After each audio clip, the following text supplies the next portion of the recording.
felt that are significantly colder than others. And I think that's where the spirits are sucking the thermal energy out of the area. So maybe you've watched a horror movie, a ghost hunter show, where they talk about cold spots within the room of a building. It's one of the few places I've ever heard about outdoors with cold spots, and I think it's just due to how haunted it is. Now, there have been some interesting duels here through the years, and I'll share one with you. So this guy died here in 1786, and his ghost is occasionally spotted, but he's usually just heard whistling. And his favorite song to whistle is Like About Baby. Now, this was before it was a nursery rhyme. It's more like a drinking song. Some adults would have sang and whistled. And this all started up in Newport, Rhode Island. There was an 18-year-old doctor named Joseph Brown Ladd. He'd finished all his medical training, ready to work, so he thinks he's also ready to marry his girlfriend, Amanda. So twice he went to Amanda's father and asked for a hand in marriage, and both times the father said no. And they started to slander Joseph's name around town, so they knew he had to start over someone new.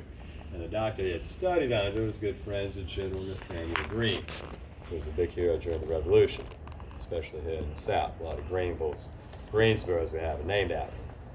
Now, General Greene is from Rhode Island, but he had two cousins living here in Charlestown, one block that way, 6 blocks down farther, number 59 church. And if you go down there, the house is still there. So he moved in with those ladies known as the Rose Sisters in 1783, and his practice is right around the corner there on Cumberland Street. So each day he'd stroll through here on his way to work, and people say he was always so cheerful, smiling, waving, and usually through here he would whistle, most often that Rock About Baby tune.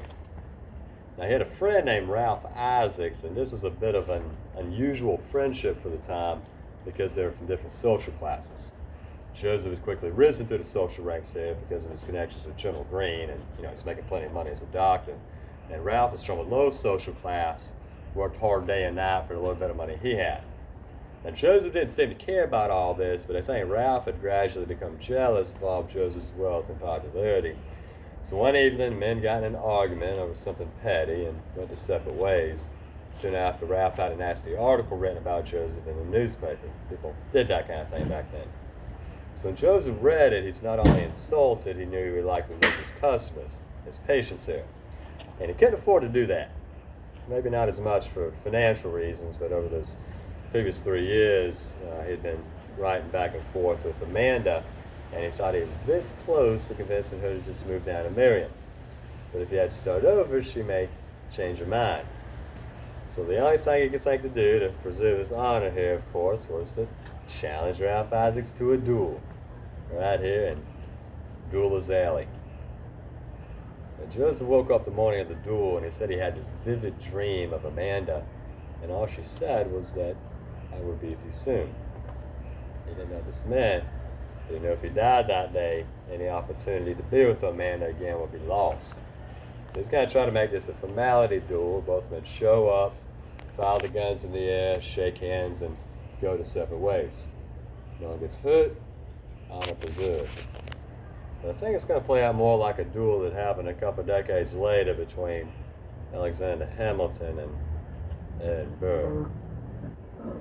They both met somewhere around the center part of the alley here in October 1786.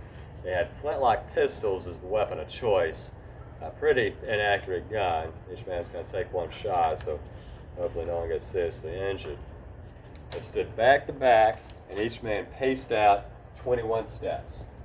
And on the final step, Joseph turned, lowered the gun just a bit, but then pulled over his head and shut up. So he's obviously missed his friend Ralph. And if Ralph Isaacs was a man of honor, he would have done the same.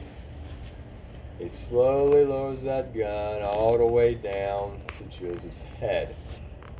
Pauses a few seconds, then lowers it down to Joseph's heart. Now Joseph still turned sideways when he had just fired his gun. Once more, Ralph lowers that gun all the way down to Joseph's knees, as if to cripple him. And he fires, and a bullet through both of his legs, just below the knees. He hit the ground, he's losing a lot of blood. His friends lined up here, picked him up, rushed him back down his house on Church Street. Another doctor came down, tried to patch him up, but the neighbors said all they could hear day and night was the screaming, the agony. But more than anything, they kept hearing him scream for Amanda. Send for Amanda. I have to be with her one last time, just in case I'm to perish from this earth. Well, he didn't send for Amanda. And typically back then, folks didn't die from the gunshot wound. They would die from the ensuing infection. 9 days after being shot, Joseph died from gangrene. Not a pleasant experience. The next day, he's still lying upstairs in his old bed, and the Rose sisters are downstairs preparing for his funeral. And they're going to miss Joseph. You know, he's a nice guy. Well, all of a sudden, they heard a whistling.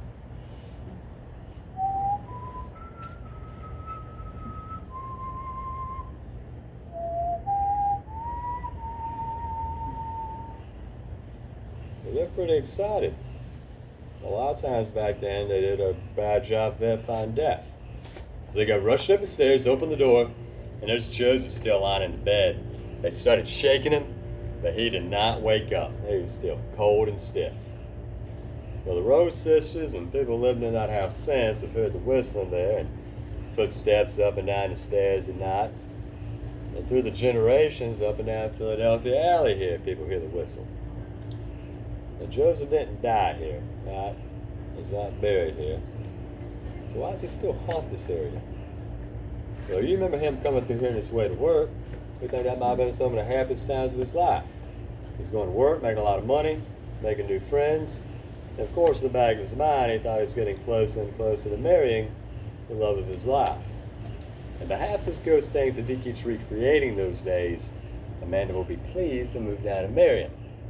And of course, we know that's never going to happen, but that tends to be a trend with these spirits, recreating the same patterns night after night, seemingly with no results. Now, this is a pretty well-known story locally. A lot of people in this neighborhood know who Dr. Ladd was, and locals have said they've been out here at nighttime and heard the whistling, but they usually say they're not scared because they know Joseph was a nice guy in real life and just as benevolent a spirit. But we'll talk about a little more malicious ghost here in a bit. Now, unfortunately, the city doesn't let us go into residential areas after 6, so we're going to head back out this way.